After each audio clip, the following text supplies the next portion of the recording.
Ang mga kabataan ning dakbayan ang magsaulog sa linggo ng kabataan ining bulan sa Agosto diin matag tuig kini nga gisaulog kagahapon sa buntag atol sa regular session sa sangguniang panglungsod ning dakbayan sa Osamis. Gipresentar ni SK Federated President Honorable John Phil Duay Lungsod ang mga programa atol nining pagsaulog sa linggo ng kabataan. Una nini ang Coastal Cleanup Drive nga ipahigayon sa Coastal Bypass Road, particular diya sa kilid sa PPE nga mahitabo karong Agosto 26. Og pagkapit sa 30 adunay ipahigayon nga job fair sa mga kabataan nga nangita og trabaho. Tuyog tumong nini aron pagtabang sa mga kabataan nga walay trabaho og ang binyo sa maong kalihukan diya sa City Gymnasium.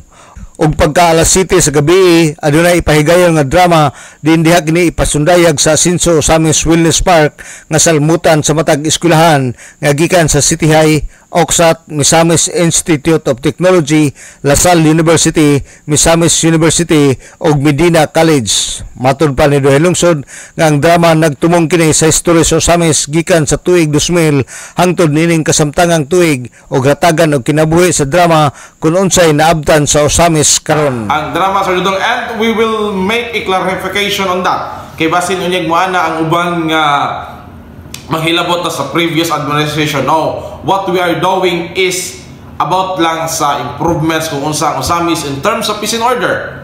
Sayod man ta kung unsa ang Osamis sa una, public knowledge man kung unsa ang Osamis sa una hangtod karon. So unsa ang improvements sa Osamis sa una og karon. Kay daghang patay sa una unsa naman hitabo karon. Daghang tuli sa una unsa naman hitabo karon. Mao na, dili ta manghilabot ato mga taong patay na. Ang atoa ang dagan sa pagdumala. Wa di ta mag-focus kay katong mga nahila, dili na to tamang hilabot, especially sa 2000 ug wala ko masayop ang mayor daw ana. So of course si Mayor Ben Fuentes no ana 2000.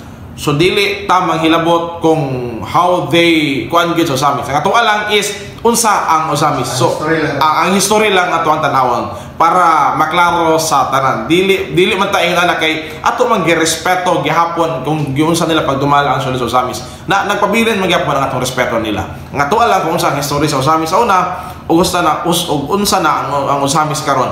Atong gituyo nga tuig 2000 mag-start nga naman ang mag-present na to magod is mga batan-on. So mga batan-on most likely nga mag-present especially sa mga universities, mga schools.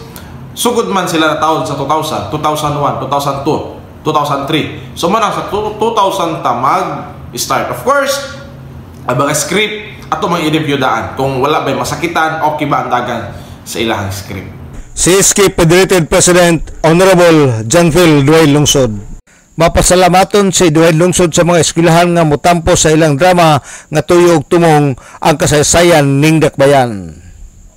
Alang sa DXDD Radio Kampana, ang radyo sa simbahan, W45 Dudong Bargamento, Danag sa Dakbayan.